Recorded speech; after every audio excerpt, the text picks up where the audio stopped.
Welcome back to another video. So this is Winter Storm Uri and this is going to be Winter Storm Viola. I believe that's how you pronounce it. So I'm going to cover both these storms now that they're both posing a threat to the United States. So we'll start off with Uri because that one was here first. So this is at 18Z, which is about 1 p.m. The center of the low just got back on the shore and it's in Alabama and it's going to start making its way up the East Coast. There's been some pretty good snow totals in Texas and some good ice and snow in Louisiana. And by good ice and snow, no ice is good, but you know what I mean.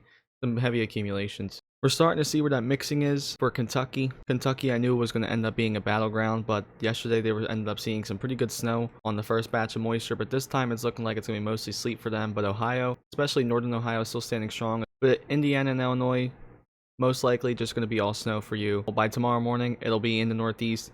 Might start out as some ice, especially in northern New Jersey and New York, and then that rain will move in. Basically, if you do see snow in the Northeast, it's going to eventually switch over to ice or rain. Now the second storm, Winter Storm Viola, it's right here. It's been causing some pretty heavy snow up in the mountains in Oregon and Washington and also in Idaho. A little bit of snow in California. It's just going to move over the Rockies and start traveling south into Texas. It's pretty much going to take the same track as what Uri did, except like I said in my last video, everything's going to be pushed kind of north. Snow is more north, freezing rain's more north, and rain's more north. We probably won't be seeing snow all the way down in Brownsville, Texas this time like we did in our last storm last night. Louisiana, probably going to see some pretty heavy ice. If not, it'll just be heavy rain. Maybe some thunder sleet. If you missed out on the snow in the Northeast, the storm is looking good, and I'll explain why in a second, but here's the latest model run for it. We start out as some pretty heavy snow, and then we switch over to ice and rain for the most part in the Northeast. Some of us are going to stay fully snow. Now let me explain why the Northeast is looking very good for potential pretty heavy snow. So this was the GFS update on Sunday at 8 a.m.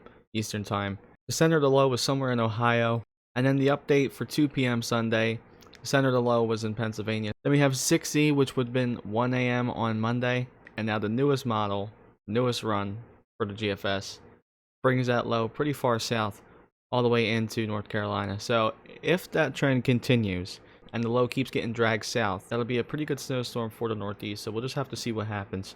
Let's talk about snow totals and ice totals. But first, let's look at snow depth. So I've been live streaming, and some people in Texas and Oklahoma, Louisiana can confirm that these were actually pretty accurate. The GFS model has the snow depth pretty accurate. So if these aren't accurate, please comment down below what town you live in, how much snow you saw, and how accurate this model is. But we're looking at near a foot of snow in some places, which just went a little bit further south than I anticipated. But then again, I knew that it wasn't going to be 8 inches down here by the coast, which was what the GFS model was saying a couple days ago. Places like Brownsville saw some snow way down south. Just east of Oklahoma City looks like they had the most snow in Oklahoma. But Louisiana, you actually got more snow than I originally thought you were going to get. But how much more snow is expected? A pretty good amount. I mean, Ohio, I think that you're going to end up being the jackpot for this storm. It looks like you're going to get slammed. It depends on how far northwest that freezing rain can go. We'll just have to see what happens. Now for the next storm, we're going to take kind of the same track, but you'll see it's more for the Northeast. And it's favoring my area a lot. I live in New Jersey, so if you live in New Jersey like me, we're looking good. Unfortunately, there still is going to be a change over to ice and rain. Hopefully that'll go away. I mean, same thing for everybody else in the Northeast, especially like Virginia and all that. If we can somehow keep that low down south and take a track of a nor'easter, we will get a pretty good snowstorm. Pretty solid couple storms moving in. Now in terms of ice, I believe Louisiana kind of got out of it. They saw more snow than ice, which is good. But either way, there's still a big ice threat for the first storm up north, and then again we bring back the ice threat to Texas and Louisiana for the next storm. At least we're expecting much less ice, but still a pretty significant amount of ice, half an inch of ice. And then the second storm is going to bring the ice threat back to, like I said, Texas and Louisiana, also in South Carolina and Virginia. So yeah, more updates tomorrow. Maybe I'll go live tonight. It depends. I do have school. But please comment your storm reports or where you're at, or also if you have any questions, you can comment that down below. And please like and possibly subscribe. I really do appreciate that. Thanks for watching.